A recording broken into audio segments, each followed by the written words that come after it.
And hello, folks. It is I, Kamikaze, here to bring you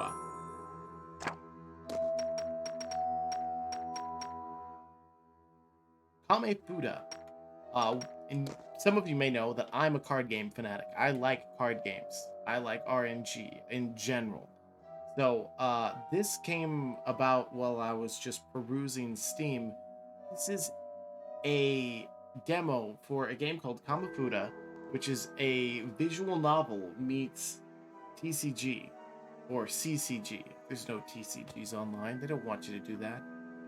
So this is just a demo, and yeah, I'm gonna go straight into it. So this is available on Steam, just so you know. I mean, fully available on Steam, not early access, nothing of the sort. It literally says that it was available as of the 13th of September of last year, for $10.99.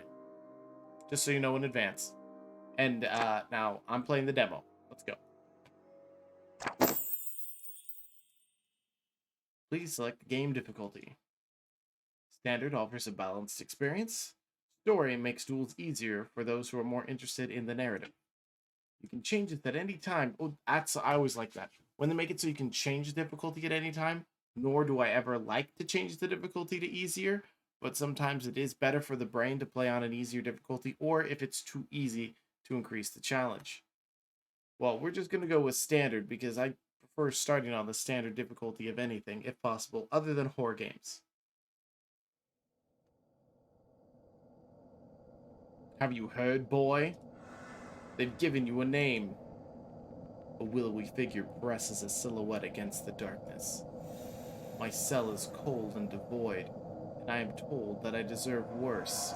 By the way, this thing has like a 94% positive reviews. Doesn't have a whole lot of people who've played it, but hopefully that lives up to that percentage.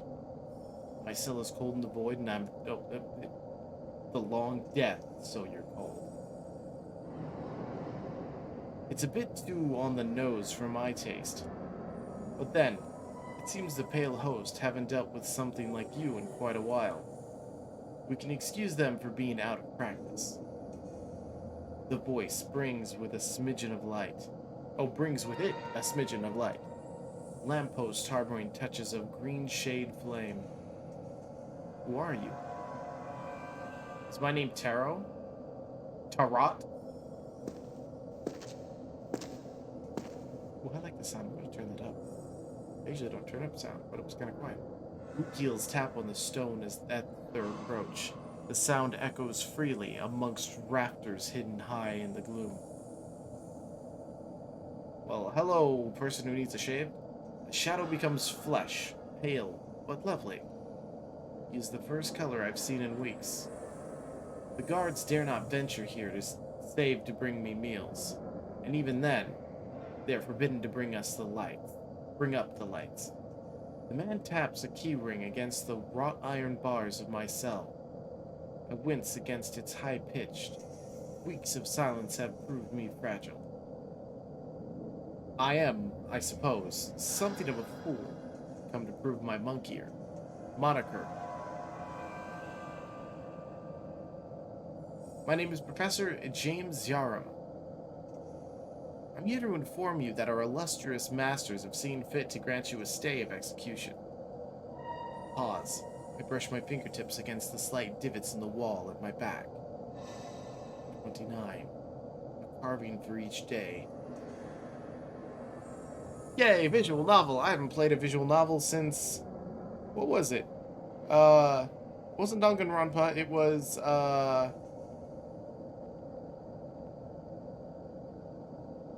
Somnia? Somnia... Something Somnia. I don't remember for the life of me what it was. Someone might remember. They were going to execute me?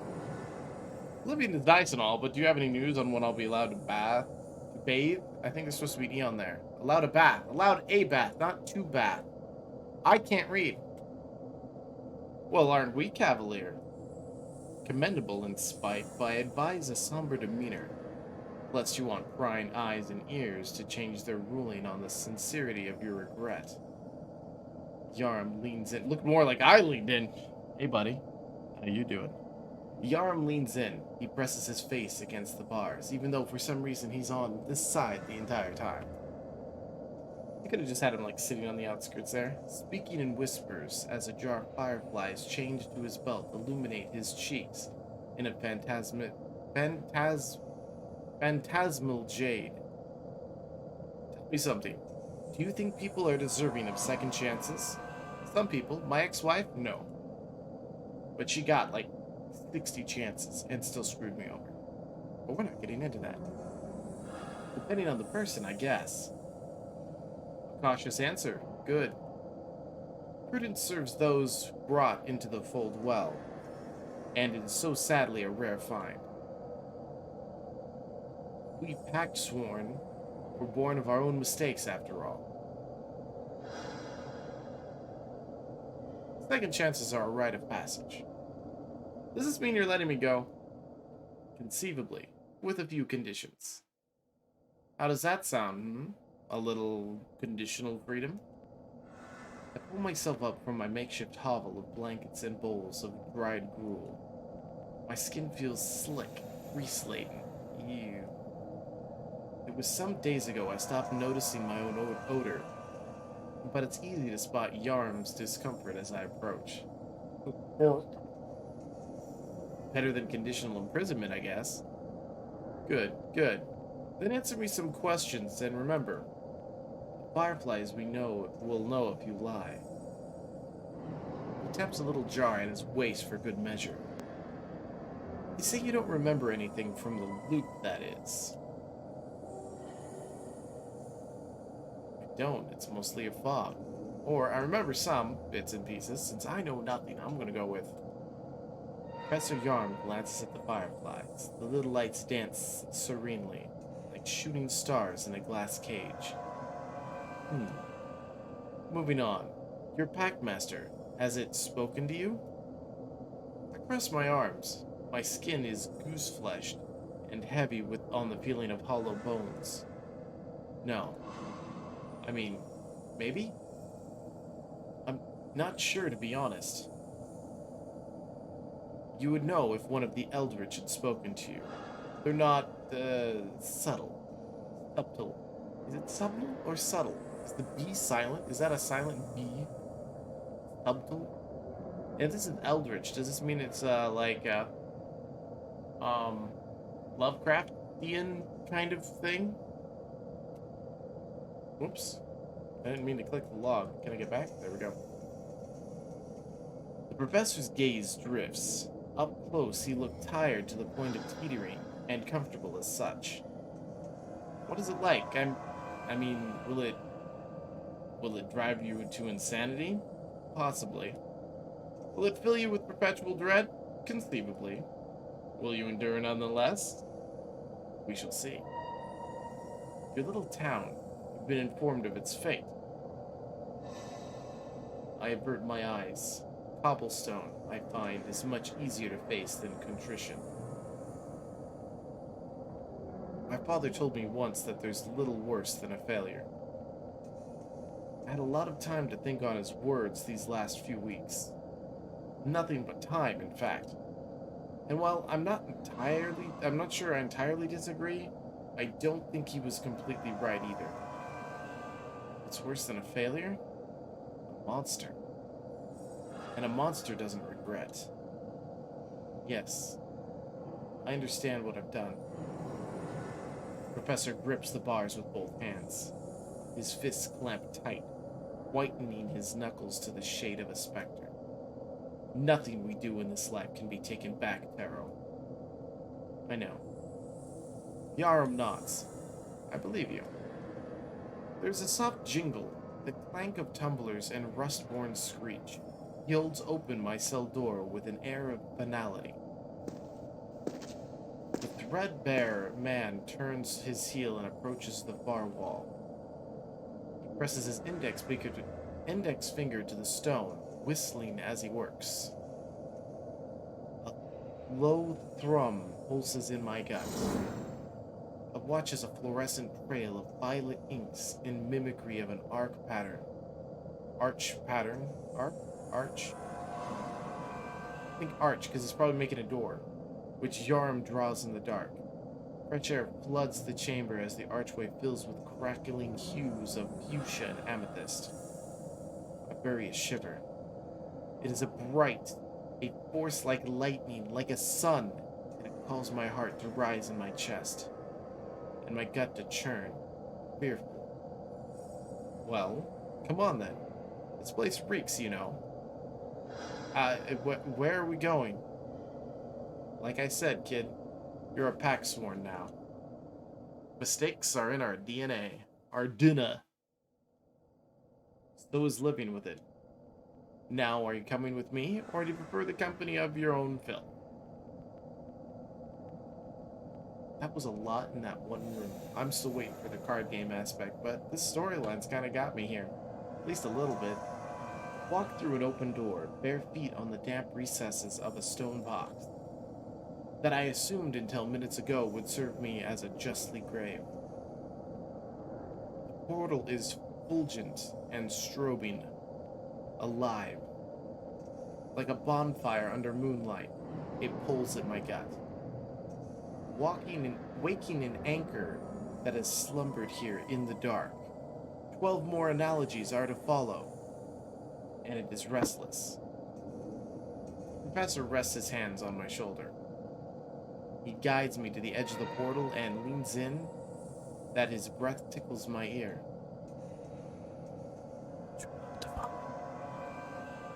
I just had my office cleaned. Pushes me through. Yep, knew it. Okay, and I am pushed through. My eyes sting at the will of infinitude. Spirals and wisps, larger than eternity, glide in brushstrokes of cerulean blood, and I am speck-dragged between them at the speed of a bullet. My joints stretch and bend. The taste of iron graces my tongue as a low horn rumbles from a dead black star to the rhythm of my name. And then I fall onto a cobblestone in a quaint room, seemingly illuminated by scented candles and gaslight. Remember to breathe. You had no lungs a moment ago. You've just gotten a fleshy bastard's back. I choke on the foreign sensation of air pushing into my throat and my chest, and my respiratory air array.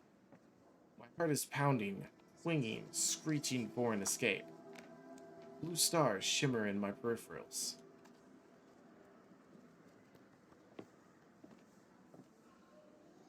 They warn me that I am 2 steps from a blackout. Shall we count? And my gut? I need a bucket. What? Don't! I puke. The prison gruel was not pleasant the first time it touched my lips. It is infinitely worse the second time. Professor Yarm rubs his temples.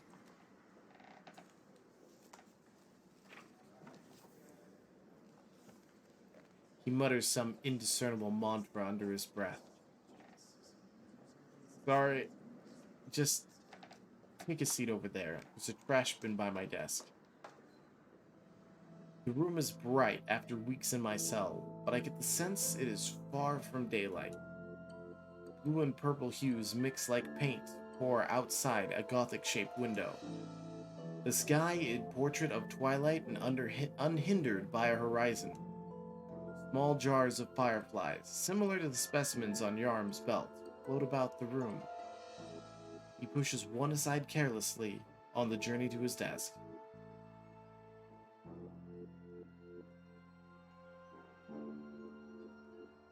It tumbles weightlessly through the air until it bounces off a nearby bookshelf with a clink, continuing its slow trajectory in the opposite direction. Where are we? Glomrat University, Institution of Learning in the Eldritch Arts. Oh, and you're the headmaster, dean, president? Heck, Eldritch, no. No, I am a professor in the College of Ancient Secrets. I teach mostly Eldritch mythology and lore. The university is currently on winter break, however. As such, I am one of the few faculty members remaining on campus until classes reconvene in a month's time. Uh, and they sent you to collect me because I drew the short straw, obviously. Well, you're very blunt, and so am I. I try my best. So, what am I? You're to be a student here. I am? You are. And you'll succeed too, if you don't want the pale host throwing you back in their little slice of purgatory. Tell me, how did you enjoy the Pale Gardens? I hear the light deprivation is particularly soul-crushing. I swallow a knot of spit. I understand, Professor. But, what is an Institute of Eldritch Arts exactly? Of course, you were packless until a few weeks ago. This must all be a little confusing. Think of it this way. You've been moved from a high-security prison to one for, lesser crimes. A joke. Lighten up, boy. As if a month in a dark hole rid you of your sense of humor. Though, to be honest, there is truth in what I said. Attending institutions like Glomrot is a requirement for all Pact Sworn. Those who have formed pacts, willingly or otherwise, with an eldritch entity. Think of this place however you like. An opportunity, a bastion of learning, a place to meet others like yourself. But the truth is simple. People like us are dangerous, Taro. Packsworn are not born of fortunate circumstance. And surviving the strain of a connection with an eldritch takes more mental fortitude than most possess. And a rogue Packsworn, left unchecked? Well, you know how that ends, don't you? I hear the sharp pluck of a string stressed to snapping, over and over. An auditorium submits like puppets to something old, very old, suckling at a fire of anguish in my voice. And we all live in the same moment, 1,000 times and more. The Pale Host assumes the mantle of protection for all, those within the fold and those who are pactless, ignorant of the magical world. Part of that protection is ensuring that no loose cannons slip through the cracks. So, put simply, if you ever hope to leave here, you will graduate from Glomrot, Taro. You will prove your undying fidelity to the Pale Host. Or you will find there are worse things than a dark little cell. Yarm lets his words ring in the rafters of his office. Then he rubs his dark-circled eyes with a sigh. So, now that I've highlighted the threat looming over you, do you have any questions? 1,000, yes. A curious one. Unfortunately, I do have an appointment to keep. So we will need to hurry this along for now. Can you at least tell me what kind of classes I'll be taking? Sure, I could, but we have a month's time to decide on a suitable direction for your studies. I would instead advise you to take some time exploring the campus.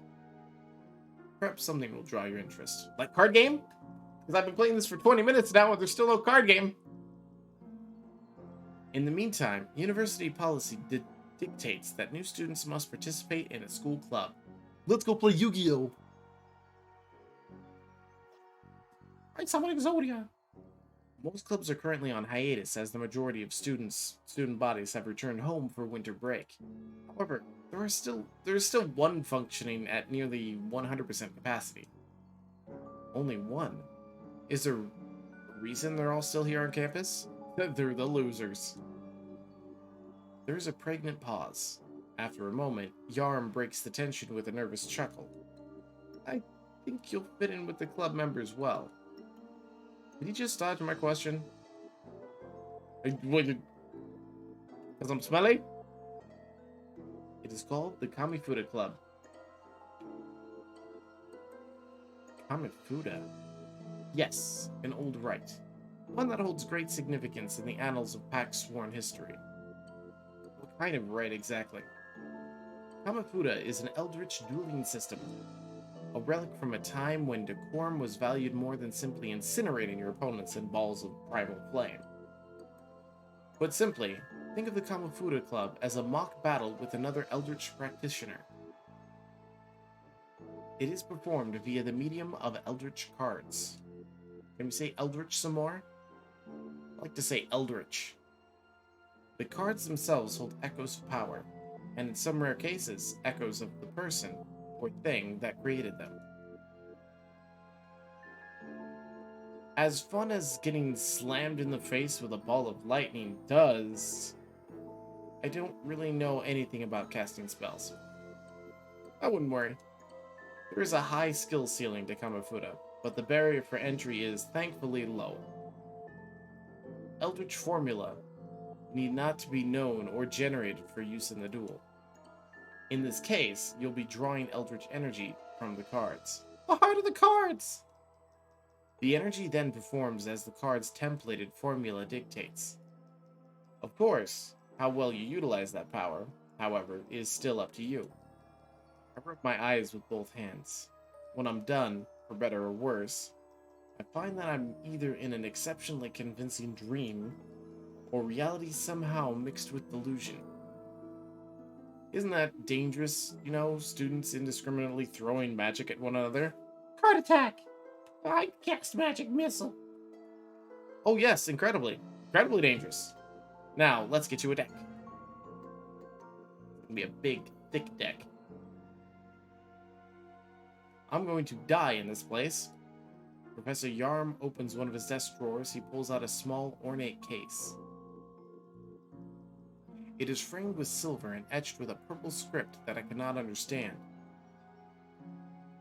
Normally, you would have to spend quite some time, even months or years, building a deck of your own. But conveniently, we have one right here, ready for you! However, I've no need for this anymore. It's because you sucked at the game and you're giving me your crappy-ass deck. You used to play? I dabbled. The things we do for love, He traces the case's arcane symbols with his thumb one last time before sliding across the desk. Show me the box. I want to see the box. They're yours, if you want them.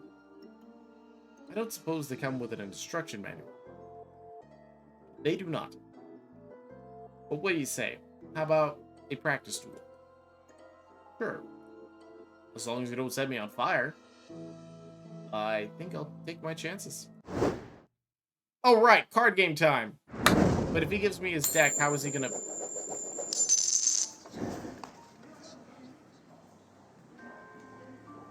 I was expecting a really crappy, field kind of thing. I mean, we're talking, take this and cut it down to, an eighth of its quality. Alright, so I have, 43 health? 43 reserve. Energy, so I'm assuming cards are going to cost energy, and I'm going to be placing them down. I don't know what the 8 is. And then as turns go by, I'm going to get more energy so I can use more cards at a time. I'm guessing. And reserve is the health. Listen close. Kamifuda was once regarded as a sacred ritual, boy. A rite of ritual combat between two eldritch duelists. In many circles, it is still respected as such. There are rules and a decorum to follow. Kamifuda, we each take turns casting spells. That there is your reserve.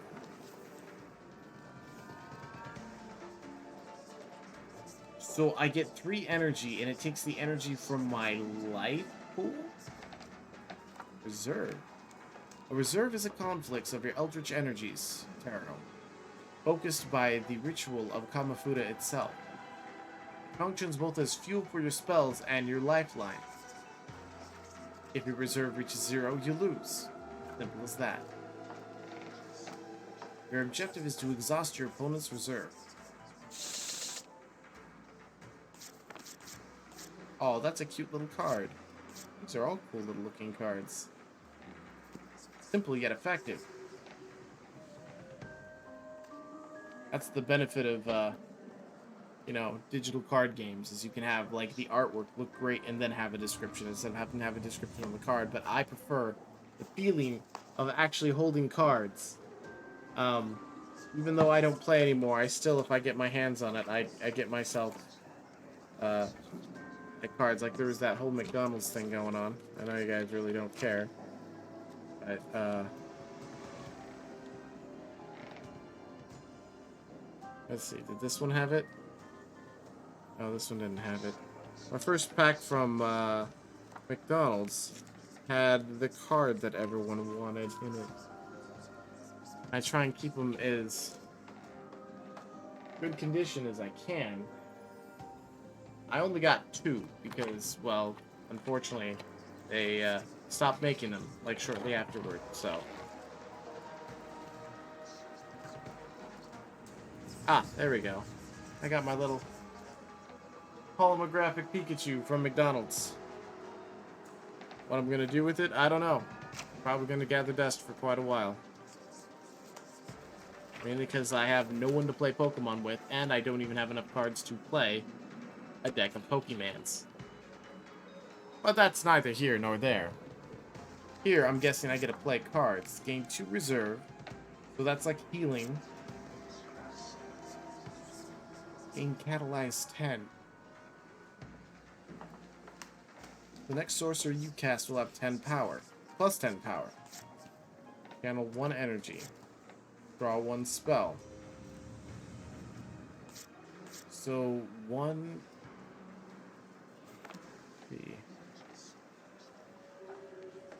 If this is an attack, if this is like an attack, and it's saying that if it's blocked, it channels 1 energy.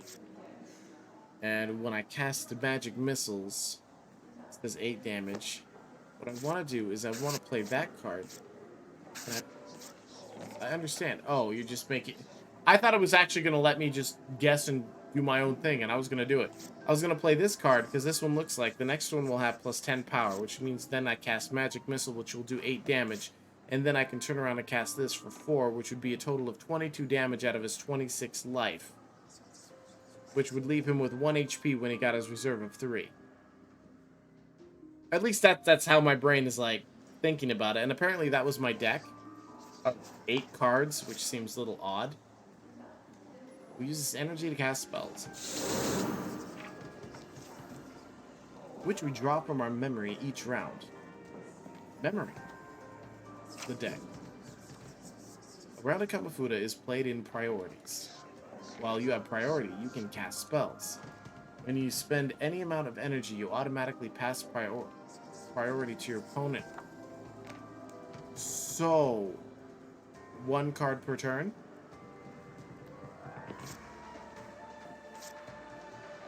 Because if it says any amount, I'm assuming 0 is counted as any amount.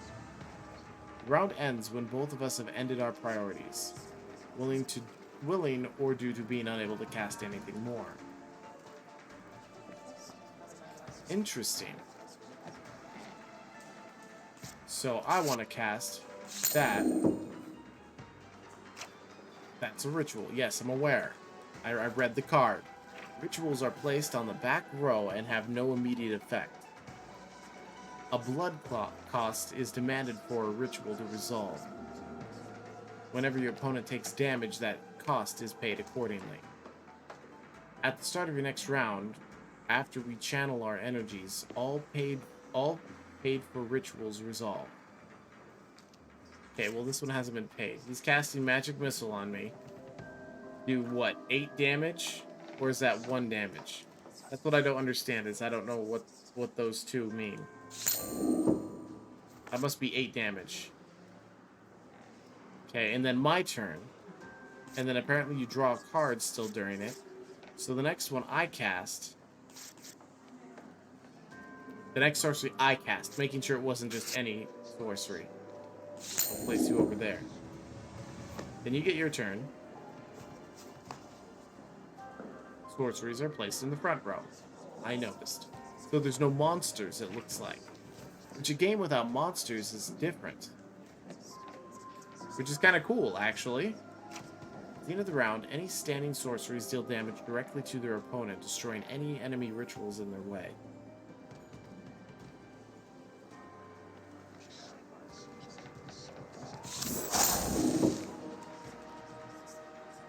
If you cast a sorcery against one of your opponent's attackers, you block it.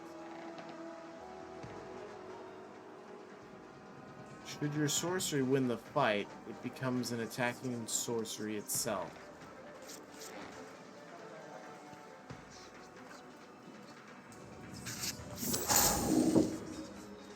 So I reduced that.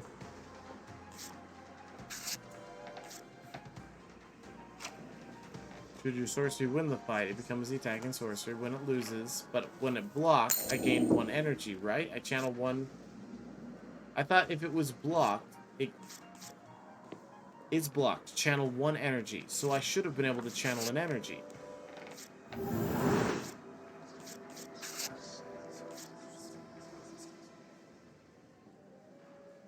Now free to use up your remaining energy and spells by passing the priority to me. You may end your priority at any time by flipping the coin. So I'm just killing myself here. Yeah, that doesn't seem right on what happened there. I should have... So things don't get cast until afterward, but he blocked all of my stuff, so... Since he put it in front of my ritual, I had nothing to do besides try and block it, and I should have blocked it with the magic missiles. But I didn't know that at the time, because he didn't teach me that at the time.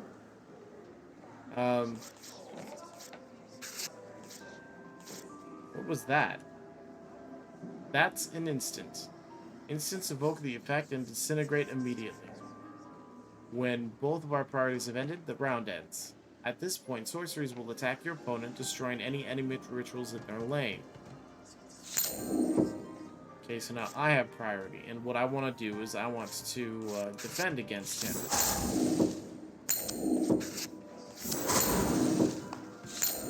See, this doesn't seem to be progressing anything other than I could delay him until he runs out of energy.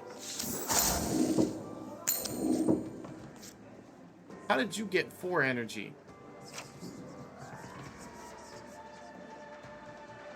That doesn't seem right, because when mine was blocked, I didn't get any energy, but when his was blocked, it did.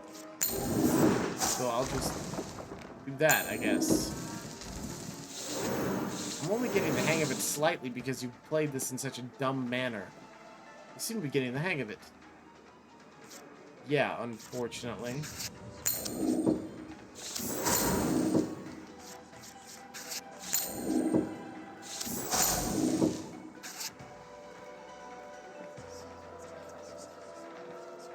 If I do this, and actually, I have more HP than you do. I would love to have played that, but I couldn't. But I will give myself some more health. Yeah, I might as well just beat the crap out of him, right? Seems like a much better option. So you place that there. I place this here. You place that there. And I say, screw your card. You do that again. And then I... you know what? Do what? 8 damage? I'm just gonna defeat you. Because now that I made you waste that, I now have a perfect line of sight against you. And... victory. That is an interesting gameplay style that I have not experienced yet when it comes to card games. No monsters, only magic. The only thing you attack is your opponent and their spells. Well, you're a quick learner at least. Maybe the other students won't eat you alive. How comforting. Now, as I mentioned, I have a previous engagement. Yarm scrunches his nose. I'd recommend stopping by the university baths first. You smell like death. Probably look like it too.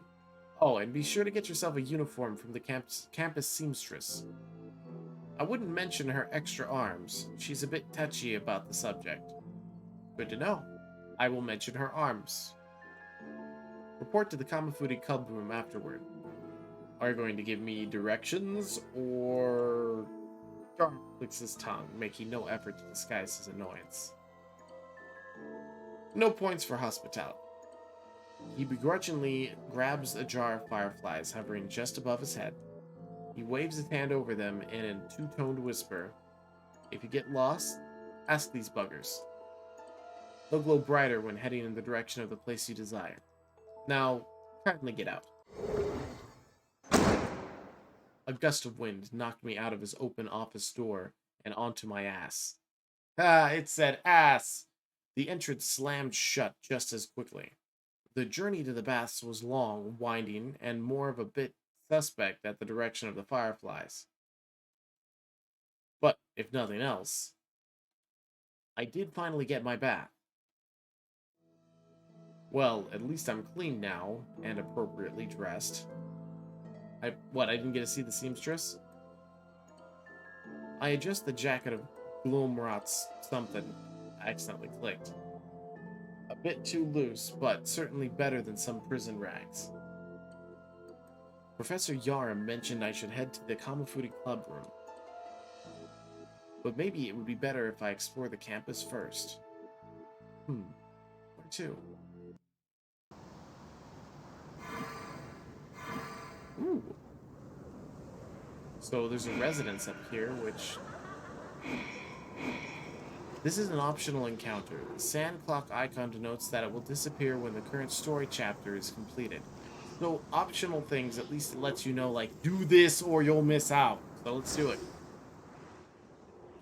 Because remember, this is just a demo. The dormitories aren't unlike the universities back home, albeit the decor is about 300 years out of date. Small, rest-in rooms with a single window.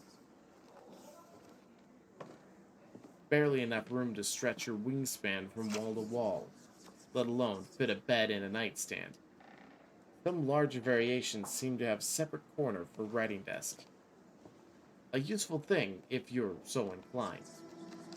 Still, you needn't share your space with a roommate, at least from what I've seen by peeking into open doors. And that, in my book, is already a win.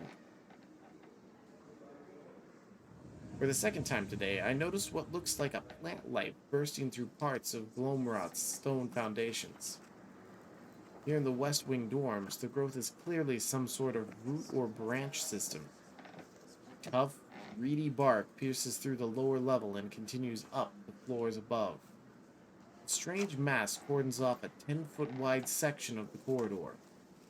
If there was any foot traffic left to speak of, I imagine the obstruction would slow it to a veritable halt. When my hand brushes the air near the surface, I feel a slight shock. Like a cold static pulsing up my fingertips and into my bones. Calling from somewhere deep and distant. Touch it! I rest my palm gently on the old roots. They are warm to the touch, and deep beneath their bark exterior, feel the pulse. Ba-bum, ba-bum, ba-bum. Heartbeat? A shiver of fear twists up my spine. I try to yank my hand away. Sappy red tendrils reach out from the cracks at the bark and bind my arm to the plant's surface. I wince. Something pricks my skin. My veins shudder, probing a diluted vermilion to match the plant's tendril trap. I am woozy, nauseous, world spinning like a top. And out cold. Where am I? Stand before a rust-red tree with leaves that watch like eyes. It is taller than any skyscraper and wider than any pyramid. Its roots churn and reach and grow over spiraling cosmos, and I stand in its shadow, a surface of endless black. A fleshy crease quivers in the bark. A hole pries itself open. It reveals the radiance of starlight within, bright and brilliant, peering in my eyes. Inside, I see everything, and I see nothing. And though I struggle against it, I walk willingly toward those eternal stars, step by step, by stab. But then I am touched by something hot and hungry. So hungry. It grips the nape of my neck like a mother yanking its cub by its scruff, irritated by the folly of nearly orchestrating its own doom. Am I being like ripped out of the stream? And the heat rises out from my own shadow, flames to eclipse the tree in a screech of... I fall back onto the dormitory floor, gasping for air, sweet air. What the fuck? I grip my own throat in panic. Steam pours off my skin, blushed and pink to the look of raw meat.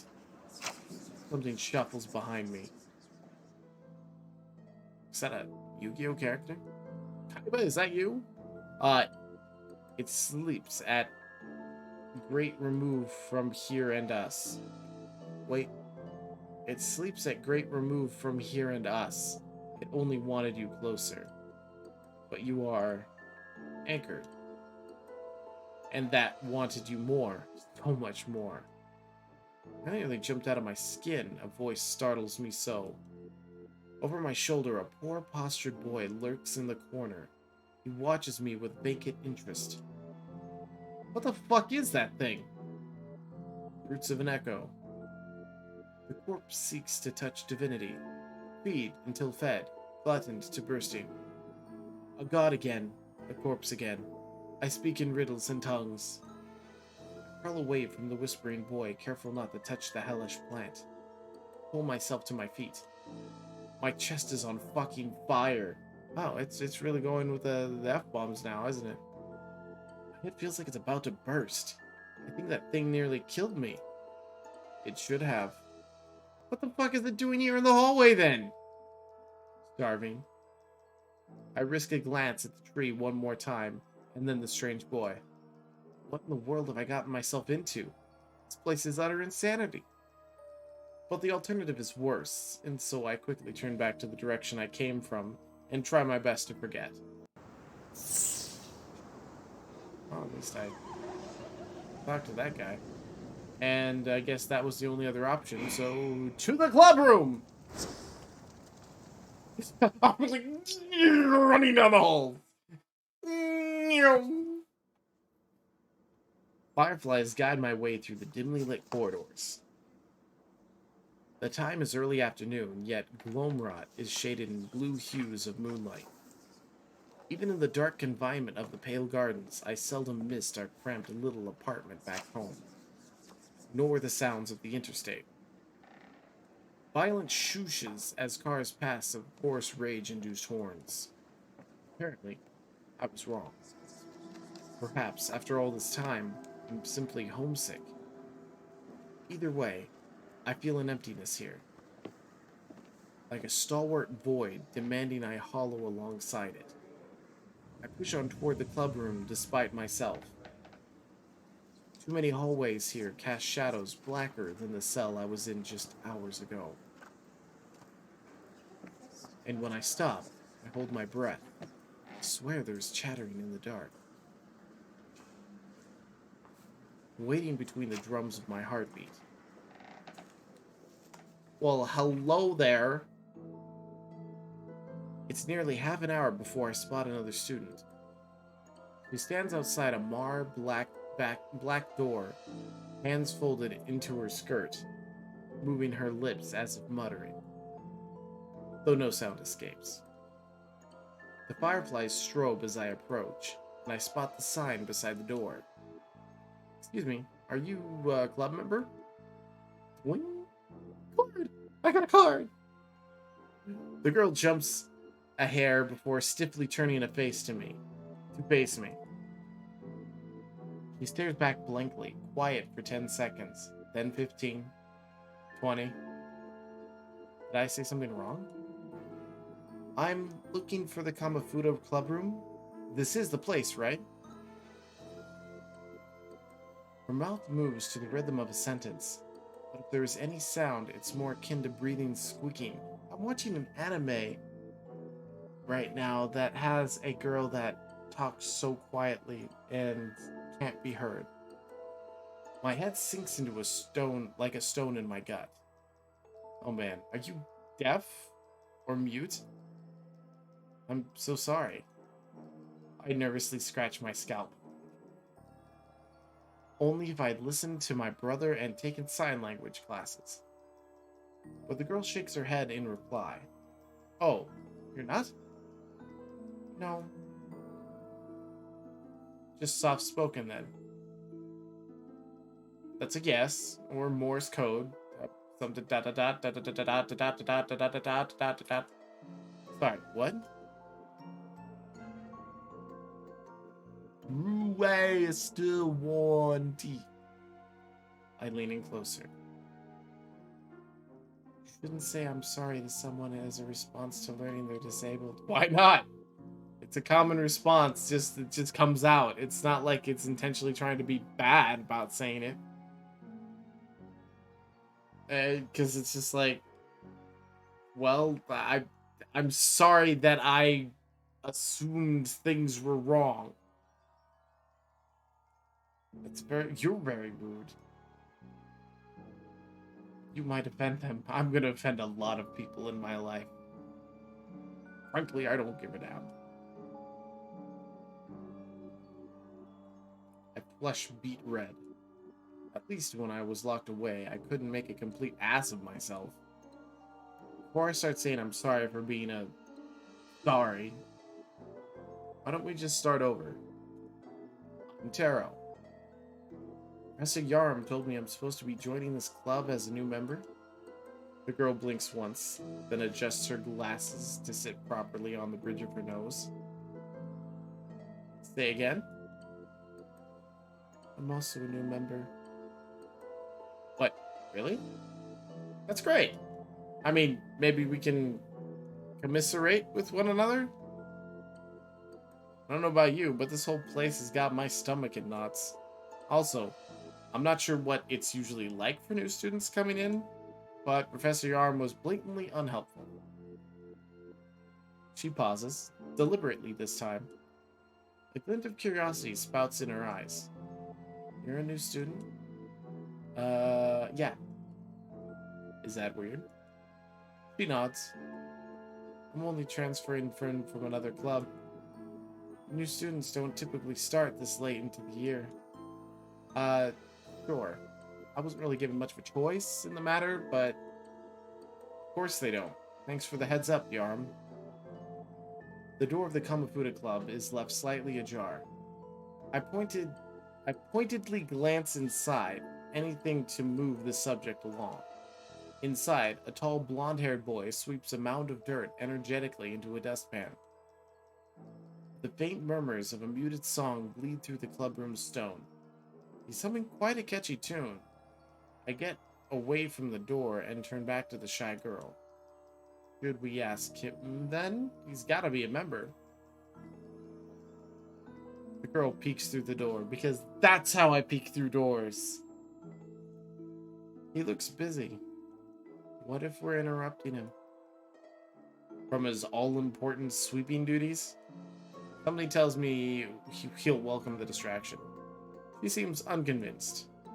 I push open the clubroom door, knocking politely as I do. Hey, we got the blonde Adonis. I was gonna call him like the Adonis. The blonde Adonis turns to greet us with a flourish of his broom and like a knight errant showcasing his blade. Hey, there's a new face. Hey, that face is old. Just new to this insanity, I guess. He lets out a laugh all too big for my shitty joke. Fair enough. It's not often I see someone perusing the halls that I don't recognize, though. New student, I supposedly been assigned to this club. Oh, and this is... I gesture to the quiet girl just as my addled brain catches up to my tongue. I guess I didn't get your name, but she's also new to the club. Not a new student, though. Of course not. Evie... I'm gonna call her Evie. Evie sits behind me in Advanced Poison Craft 203. At the class? I never knew you liked Kamifuda, Evie. Why didn't you say something? This guy just ignored me, too? Of course. I understand and respect your boundaries, Evie. What? He understood that. So you're the new student? You're a new student? So you're a new student? Never heard of a transfer this late in the year, but it's your first week. First day. First few hours. And is everyone gonna hold cards? I mean, do I need to start, like... Let me grab one of my Pokemon cards here. One of my little commons. So I can join the club here and feel like one of them. Yeah, here we go. I've got a Flappy. Yeah, I'm gonna hold my card. Those cards are actually pretty big comparatively to, like, their hands. That'd be an interesting game to try and play with those big of cards. Whoops. First day. First 3 hours, even. I'm Taro. Professor Yanum said to report here for now. He did? Wait, is this like... Oh, it does. Partially goes transparent because of the green screen. Ooh, it's a ghost Pokemon card. He flinched, pausing for the briefest moments. Oh well, alright, I'll get you sorted. Name's Loon. I've been a member here for a couple of years. Though guess I should mention your timing is a bit poor. We've already finished for the day, so the club's president headed out for other business. I was just straightening up. Also, we would love to have you. We only take members with access to their own deck. I'm not sure how familiar you are, but some cards are fairly valuable artifacts. Namely, they're hard to come by. Really, that's what rare cards are? They're hard to come by? I would never have guessed. Not like my Flappy. In attack mode, I attack your life points directly. Now I will tap this mana, and I will tap this into defense mode. And then evolve it into something else. I don't think this evolves. Does this evolve? I mean, I remember it, I know it evolves from something, which is some kind of electric sheep. But, oh well. It's a hand-me-down, technically, but will this work? I hand Loon my deck, to his surprise. Holy shit, these are rare. These are, like, from 40 years ago. He shuffles through the cards with increased momentum. You mean my whopping 8 cards? I mean, seriously, there was only 8 cards in the deck. It doesn't take rocket science to, like, go through those. Smile widening as it reaches the end. Of course these will work. He slaps my shoulder with a force that can be equivalent to a silverback gorilla. BAM! They, like, shatter me in half. I do my best to hide my wince. I should warn you, Kamifuda is a bit like a niche interest, so others in the club have pretty tough decks. The result of a small, dedicated community. How about you, Evie? Are you set? Evie speaks in a menagerie of mumbled breaths and tones. At the end of it, all I've managed to grasp is that she's referenced a small leather pouch in her palms.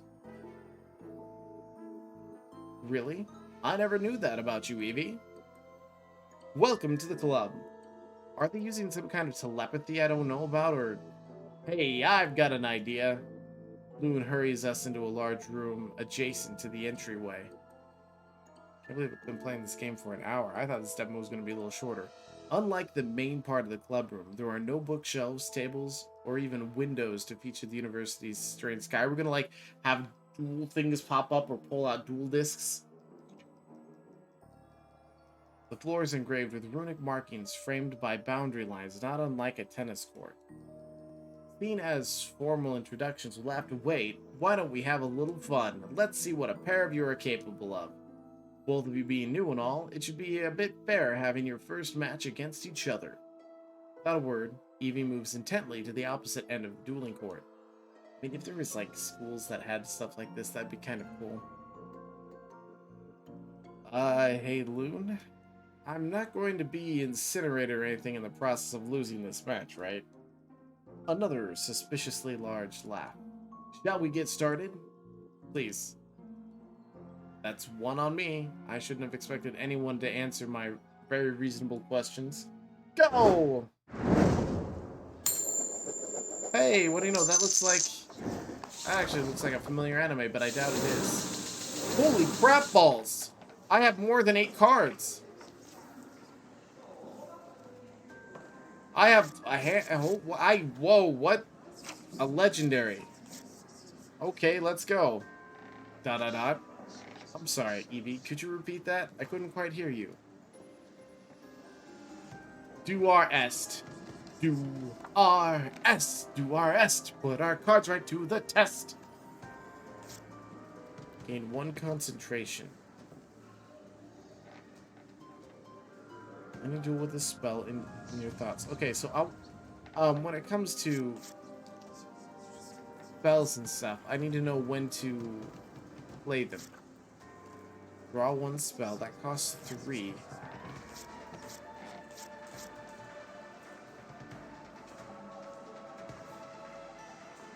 Oh, so that's something that can be done. And I have 77 energy. This is a little different.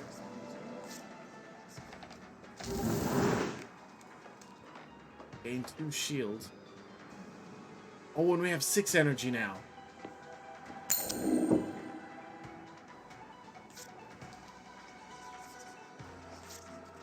I can't, like... I think it will only cost 1. So when you play something that costs 0...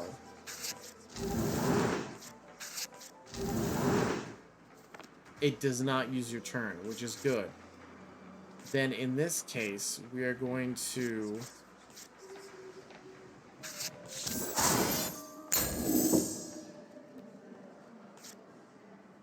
is blocked, opponent loses 1 reserve. Okay, I don't lose 1 reserve because I did not. So I think it's supposed to be, it says is blocked, which means that if I attack it and it blocks, I lose 1 reserve. And this only has 3 damage based on it, which is... What are you talking about? Do you see what she's doing? Gaining power as she defends. I can see that she's gaining some kind of power. But it's not like I have any freaking clue of what's going on.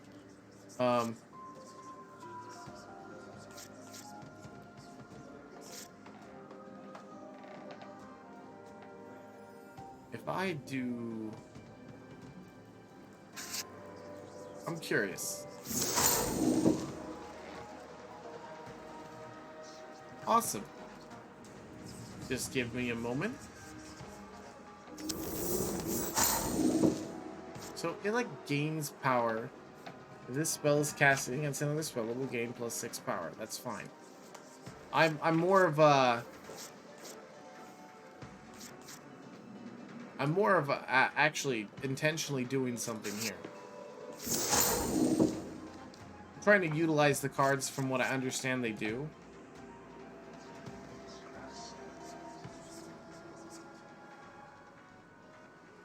Like, if she casts something that costs 2, that will give me the edge I need. Your spell looks kind of different. Hydromancy. Well, they do look like water. And am I supposed to know what that is? It's hydromancy. Watermancy. Water sorcery. They're freaking water benders of the card world. School of Eldritch Magic. You don't know about the schools? No. Nobody bothered to tell me. I've only been here a few hours and I'm hungry. Gaining numbing 1. When you take damage, take that -1. Okay. That's fine. Next turn, I'm going to play that. This turn, I'm going to play... that. Leaving that for 1. You have 1 thing left, which means I'm going to place that here. Draw 4 spells. That's fine. You have no energy left. leaving this for me to do as I see fit. Which in this case, it's not a whole lot, but at least it's something. So, if this does what I hope it does, it's going to make that 7. Means it will take more from my reserve, but at least I'll have more to play with, giving me a serious advantage just for having this complete.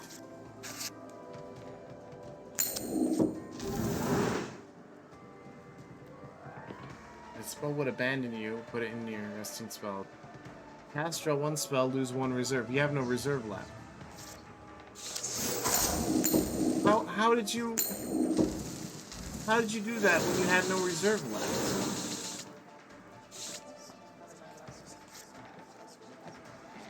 Oh. This has like a countdown that I have to protect it for. I can use that for a different advantage then. Namely, you're gonna protect your card or go after my card. Sorry, I didn't catch that. What'd you say? Dad, you're strong for someone who's new to Kamifuda. Well, thank you, I guess.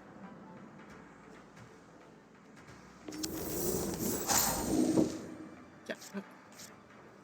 That card is annoying.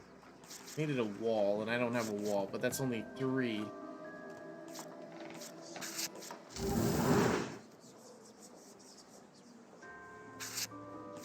Now what are you gonna go for?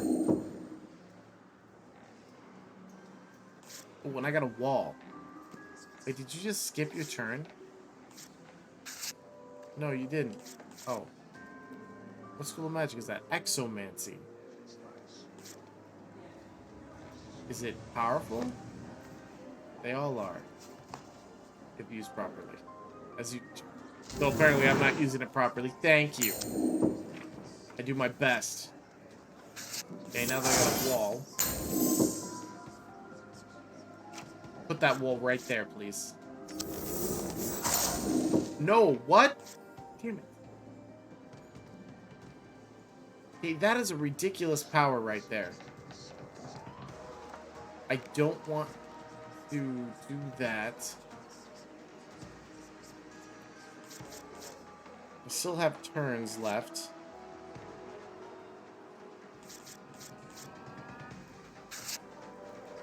Everything you do makes it so I lose reserve if I block it, and I don't want to do that. It means if I don't draw another wall... Yeah, sorry, I've got this. So you put a wall, gets its bonus, and then you do that thing again. This is ridiculous. The amount of defense this person has is ridiculous.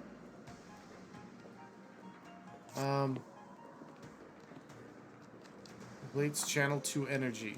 Well, that's doesn't help me here. You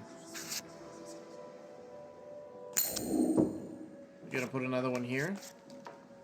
So to go to any of the clubs? Sorry, I'll let you think. And then you put one there, and then it gains a bonus and destroys mine. I don't have a choice besides, in the end...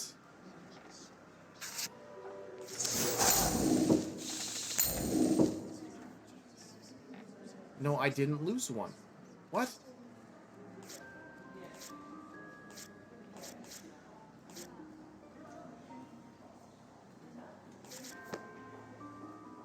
That didn't make any sense.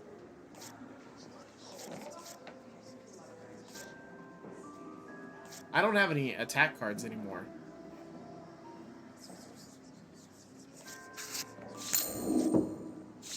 And I know you want to put something that wall. Perfect.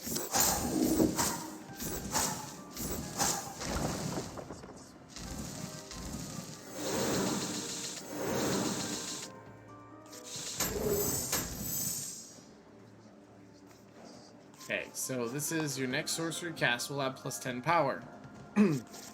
Which is good. When I was first starting out, I was barely fumbling around. Fumbling around with Eldritch spells made. Boom is all I think. I like her playmat though. These are like mouse pads.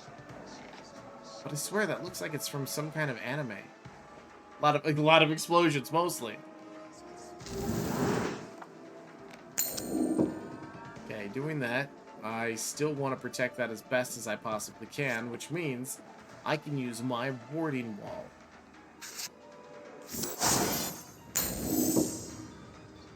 15. 27? Ugh. Absolutely hate it. I didn't need 3 of those. I really didn't. Because, like... Really?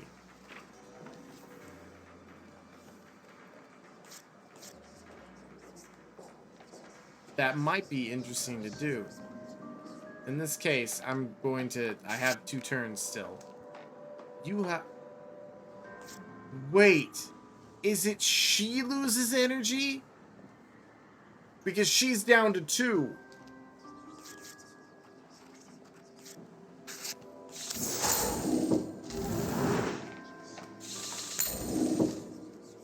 Because she's down to 2 and I'm not. I mean, I would have loved to have used that for something else, but in this case, I'm going to make sure I destroy that. If I do that, it gets its boost, and then there. But then I get my turn, and I have 3 energy. You have 0. And I could do this in only 2 ways. So 8 and 16 or 26. Yeah, this is the better option here.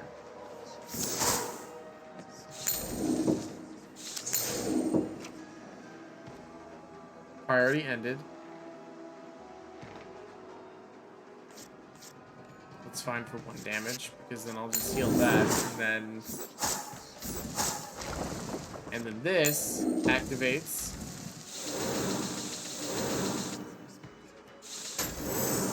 Seven out of... So it only works for 1 turn.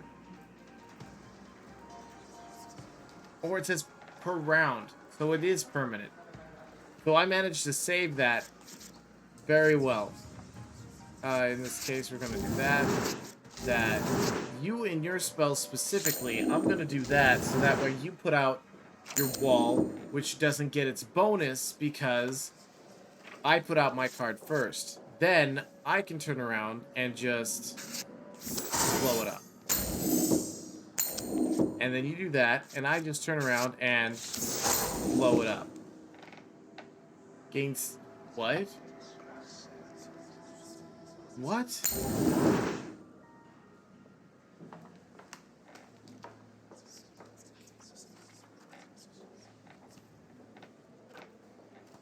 Wait, I thought she gained 7... Oh, wait, 7 reserve. My mistake. I was thinking it was talking about energy. I was like, holy crap balls. Holy crap balls, Batman! Completes channel 2 energy. I'm not worried about that. I'd rather, in this case, you know, keep my walls, just in case if I have to. Finality. Completes gain 2 regeneration. If the neutral resolves, it abandons you.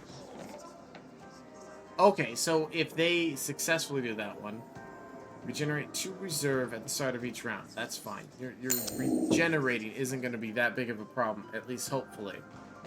This is much more in-depth than I thought it was.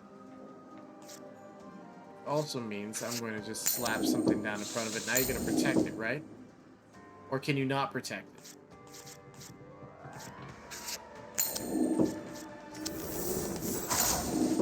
Aha! And here, I have a wall, and I protect my card.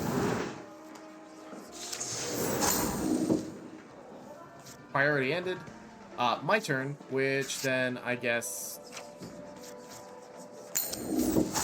That's fine.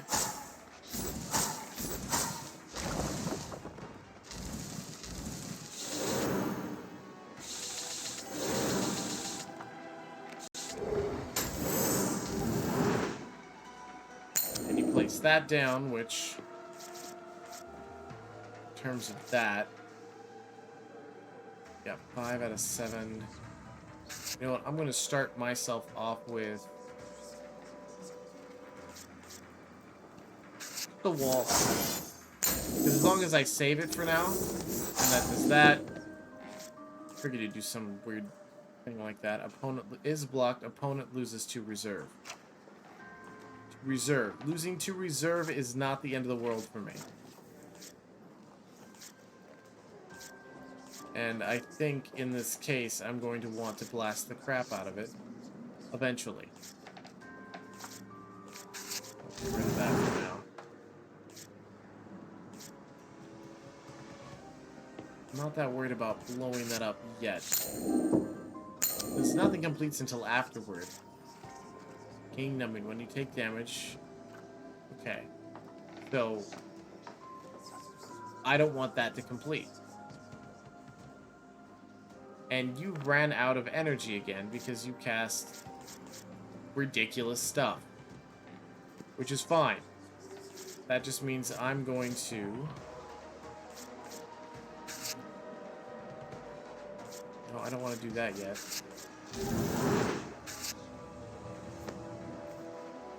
I want to beat her down, like, really badly. So, priority ended. Now here, you have nothing left. I have a lot left. Which also means I can, you know, lose that. But thing is, I'm not going to lose that. And boom. 1 HP. 1 HP left. -5. I don't know how it went to -5, but I think I got the hang of the card. At least a little bit. Ooh, rewards! I like booster packs! Alright, we're gonna go with that one. Okay, a wall. Oh, it's just her cards. Oh yeah, it's just her cards. And like, this is what caused her downfall, because every time she cast that for 3, she reduced her thing down. I had 9 energy at the end of my next turn. That, I don't even know how I had 9 energy, but I had 9 energy. Cool.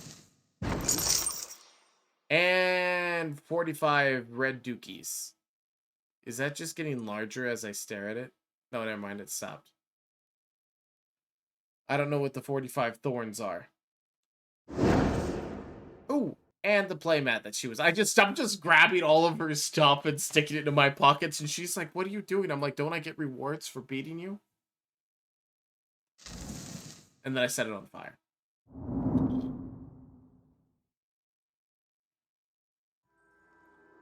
I lost. Evie blinks haphazardly as she pulls her cards one by one back into their arcane case.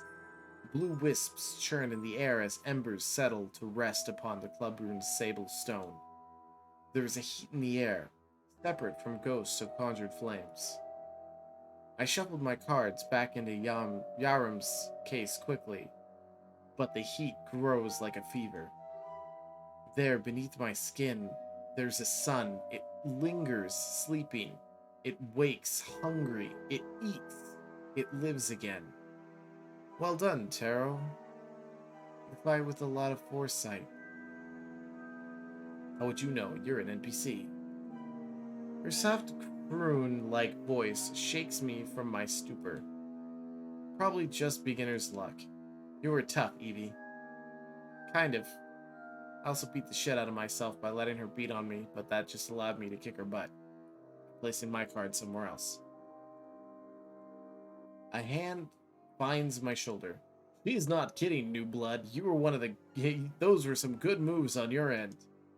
Have you dueled a bit before? Once. Just once, an hour or two ago, Yaram taught me the rules. An hour ago? Something tells me the rest of us are in trouble. Like, he just has the card in his pocket permanently attached so he can, like, be like, it's growing on me. Maybe with some practice you can even take on the try. Let me guess, I'm gonna go try? It's been too long since the club's gotten a new champion. Of course, you'll have to go through me first. I managed to squeak out an awkward laugh.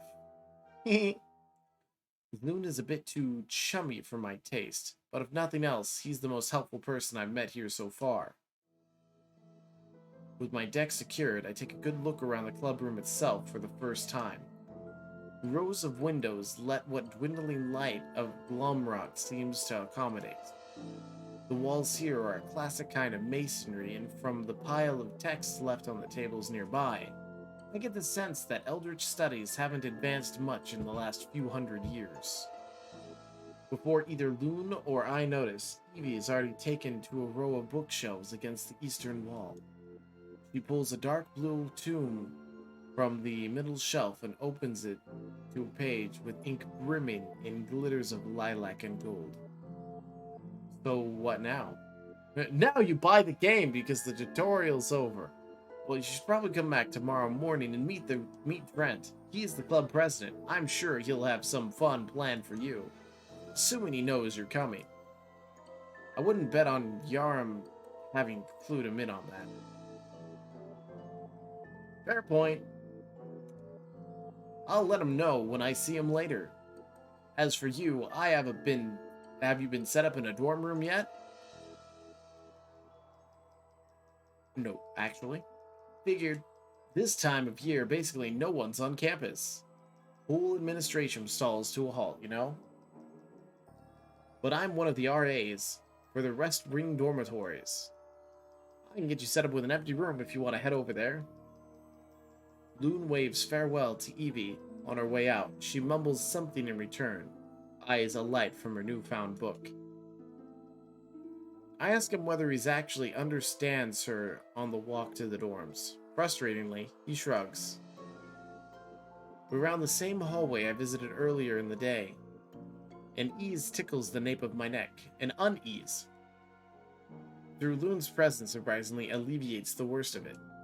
But as we pass the strange plant overgrowth again, I still can't shake the sense that something about Plum Route is very, very wrong. When I was checking out the dorms earlier, I ran into a kid that was a little out there. He said some strange things. I'm probably making too much of it. Loon tilts his head thoughtfully for half a second. A bit thin, glasses, sorta nervous. I blink. Yeah, actually, do you know him? Sounds like you met Quizzle. He's actually a member of the Kamifuda Club, though he hasn't come around as often as he used to. Loon halts. Are you okay? You're looking a little green around the gills. Yeah, I'm fine. It's just, when I was here earlier, something strange happened. Guess it shook me a bit. Strange? How? I contemplate lying. After all, if just a month ago I decided to tell anyone about cryptic visions I had seen after touching a tree, I'm sure I would have been committed. But then, Loon just did spend the last 20 minutes watching Evie and I throw spark and flame at each other. How long did that fight actually last? Was that 20 minutes? And after that, as far as I can tell, was pretty average afternoon for him. I may have accidentally touched a weird-looking root thing we just walked by. And I think I saw some stuff. Actually, it felt like I was dying, to be honest. The whole experience was awful. Loon stops in his tracks. You touched the Bacchus tree? His voice squeaks a bit, making me flinch. If that's what the big old root was, then yeah. Is that bad? He looked me up and down, his face with a mix of skepticism and fear. I don't know. How do you feel? Fine now. In the moment, it was terrible. I saw, well, not sure what I saw, but whatever it was horrible. And when I snapped out of it, I felt like I just narrowly dodged a heart attack. I've been here 3 years, Taro, and in that time, I think 6 or 7 people have touched the Bacchus tree. Either on a stupid bet, or an overconfident whim. You know what happened to them? They died! Comatose. Every single one. There's usually a lot of screaming. And a few times they even spouted a bunch of eldritch phrases before going quiet. But the result was always the same. Brain dead forever. My heart begins to drum in my ears. Oh god, am I going to be okay? You're still standing, so yes, maybe. He pauses nervously. Maybe ask Yarm the next time you see him. I nod in frantic agreement. Why is this thing still on the school grounds if it's so dangerous? Not sure. An old professor of mine once told me that the tree predates the school. He theorized that the school was actually built around it. For what purpose? Loon shrugs. Feeding the grounds with eldritch magic, maybe? Or perhaps the tree is a central pillar to Gloomrot's pocket dimension. Not sure if you've noticed yet, but we're not exactly in Kansas anymore. And I've heard not all the pale hosts of universities exist in little pocket spaces like this one. Maybe the tree is the next Gloomrot unique. And my battery is low on my mouse. Fixing that now. Either way, I wouldn't recommend trying for a second game of Russian roulette. I would like to. Let's go with Russian roulette with a fully loaded shotgun. Duly noted. Loon picks up the pace again, though noticeably seems much deeper in thought than a minute ago. At the end of the hall, he opens a door with a big set of keys clipped to his belt. Room 517. Which would be, what, 13? Combine the numbers together and you get an unlucky room number. Like 1408. You ever seen that movie? It's bland as they come. Gray sheets, gray curtains, slightly less... that's not gray curtains. That looks purple. Stop yawning! Stop yawning. Stop yawning. Gray sheets, slightly less gray caulk between the brick-laden walls. Home sweet home. What do you think? I mean, it is 7 a.m., but that's beside the point. Well, then, Glomrot should fire its interior decorator. As soon as they hire one, I'll pass your comments along. I open the curtains. They are conveniently hung so that perpetual light outside bleeds just into the range of spot where I typically prefer to rest my head. I wonder how much longer this demo is, because I was aiming for playing the whole thing, but I didn't expect an hour and a half of a demo. I didn't. But then I noticed something. A bright blue butterfly sits on the windowsill.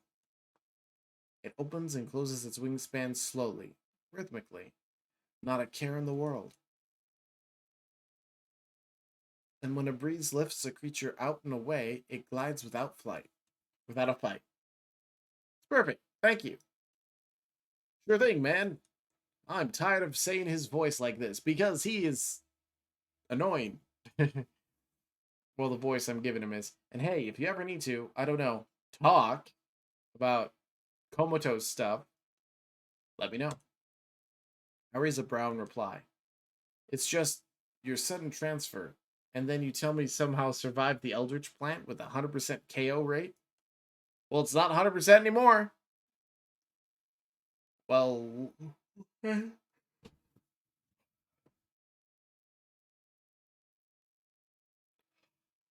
Stop yawning. Look, we're all pack sworn here. Throw a stone down a hallway and you're more likely to hit someone with a story like yours than anywhere else in the world. And we've heard it all. So just, if you need anything, we're here. That's kind of you, Loon. Lune. Thanks. Anytime. Well, I'll leave you to it then. Make sure you stop by the club sometime tomorrow. Trent will be excited to have some fresh blood. And with that, he leaves. I spend a few minutes trying to redecorate after. That is until I realize my own current possessions are the clothes on my back. That night, I never thought bed sheets could feel so soft. Have you ever had this music?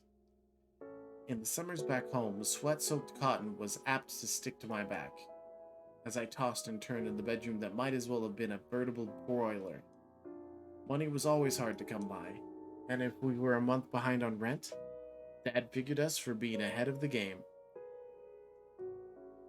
And I laid awake at night, feeling those cheap, threadbare 30-year-old cotton sheets, and poured wishes into a voiceless universe for something, anything, just a bit better.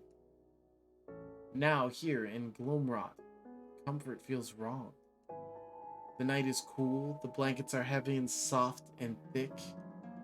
My stomach, for the first time I can remember, is utterly full. When did I eat? I have no worries about where my meal will come from tomorrow. and I paid for it all in blood. 1,200 lives. 1,237, in fact. Trapped in the wrinkle in time, birthed from nothing but my own crippling shame. I'm not a dreamer. I'm a parasite. So I crawl off to bed and curl into a claustrophobic little corner, lit by a single beam of moonlight. The stone is, of course, uneven and punishingly cold, and I think it suits me better. I wake later than anticipated. Calm swaths of light greet my window, but not of the morning sun. There are shades of gloom and the same blue and black and purple twilight which persisted through the night. Lomra, it seems, is aptly named. My back is stiff from a night spent on the floor. Yet, after my time in the Pale Gardens, I find myself fairly used to the feeling of a stone bed. I take some time and head to the dormitory showers to slip on the same uniform from yesterday. I'll have time to see about getting another. Until then, Loon mentioned I should visit Trent in the club room sometime today, but maybe it would be better to explore the more first. After all, Professor Yarm told me to familiarize myself with the campus. Where to? Whoosh, whoosh, whoosh, whoosh. Oh my goodness. Okay, well, at an hour and a half, I'm not going to be finishing this tutorial on this, mainly because it is much more than I thought it would be. I can't zoom in and out. Mystery Encounter rewards you with a card from a school of your choice. That'd be interesting. Optional. Optional. That's even like 3D where like you can see the line move. So there's two optional things. This is a shop that lets you purchase spells. I'm assuming that's what these are. Crystals can be exchanged in the shops for spells. The size of your spell collection. The size of my deck. I have an ample sized deck. So it looks like you play with 20 cards. Well, is there a moon? No moon? I am pleasantly surprised by this game. I really am. We are going to go and hit save because, oh, what do you know? It auto-saved. I'm going to create a new save because I don't trust it. Never trust the auto-save. All right, this game is available on Steam for $10.99, which so far I'm really surprised. I wonder if anyone has listed how long this takes to beat. Just out of curiosity. How long to beat Kamifuda? Yep, it has to be that. And zero information. None. Looks like it originated on itch.io. No one's said anything about it at all. I see some people who've like made some gameplay videos on it, and that's about it. This company called Realm Archive. This is the only thing that they have made.